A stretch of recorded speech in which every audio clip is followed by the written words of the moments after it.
Moving on, authentication. It's the first of your operational controls here on the list. It's also one of the most common ones. It's the one that most people are familiar with. They know it as a login and password, but it's not. It's basically any challenge of credentials based on identification authorization. So those two non-operational controls actually combine to make what we know as authentication.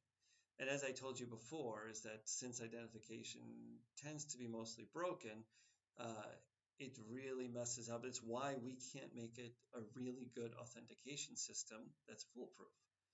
Uh, Mainly because one of the pillars of what makes authentication is so weak, which is identification.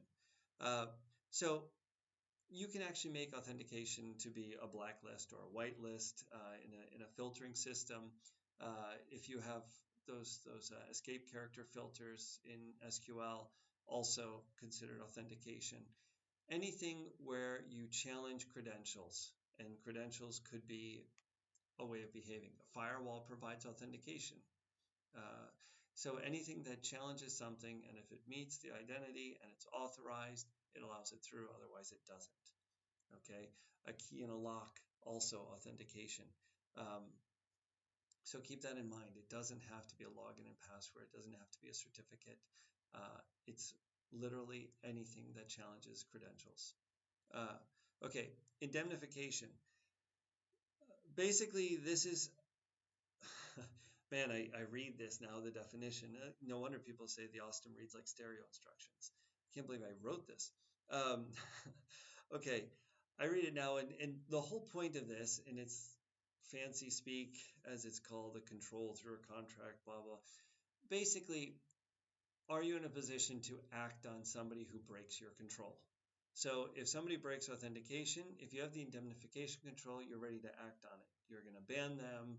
Maybe you'll, take it to the police level.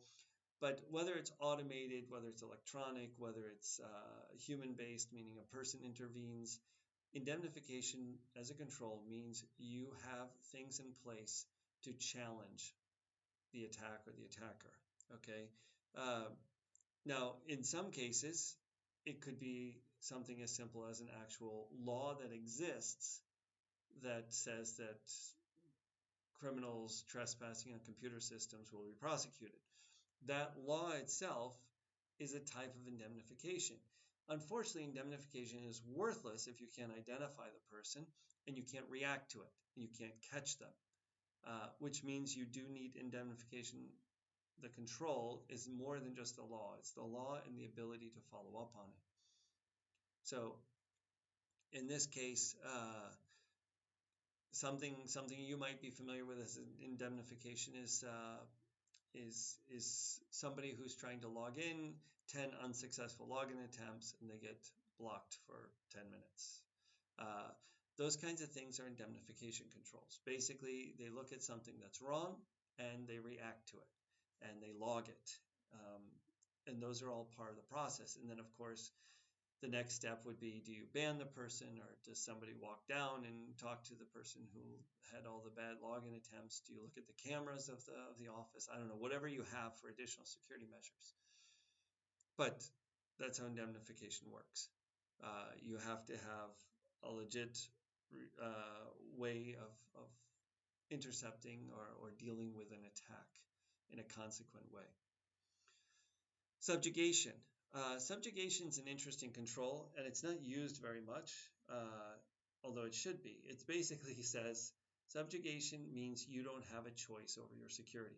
So I'm going to make you make the secure option. I'm going to make you use the harder encryption. I'm going to make you use a certificate instead of a password. I'm going to make you use this complicated password I generated rather than one that you generate.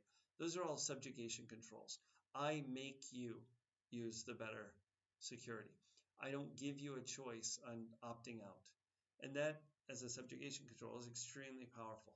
It's very not user-friendly, but it's very powerful because you can keep people from switching out or making mistakes when you use things like subjugation controls. So imagine a subjugation control on email. So if somebody clicks on a phishing link or any link in their email, nothing happens.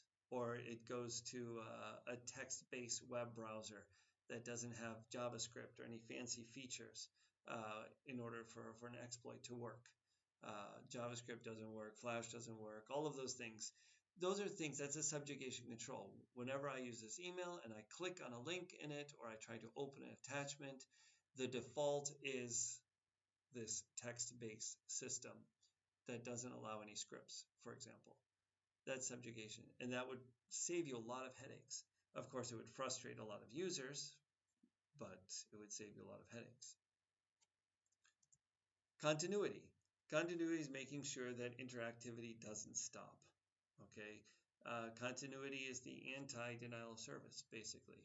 So should service stop somewhere, it automatically moves somewhere else.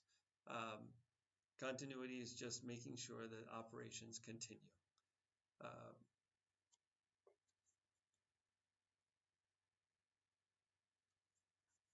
Just a moment.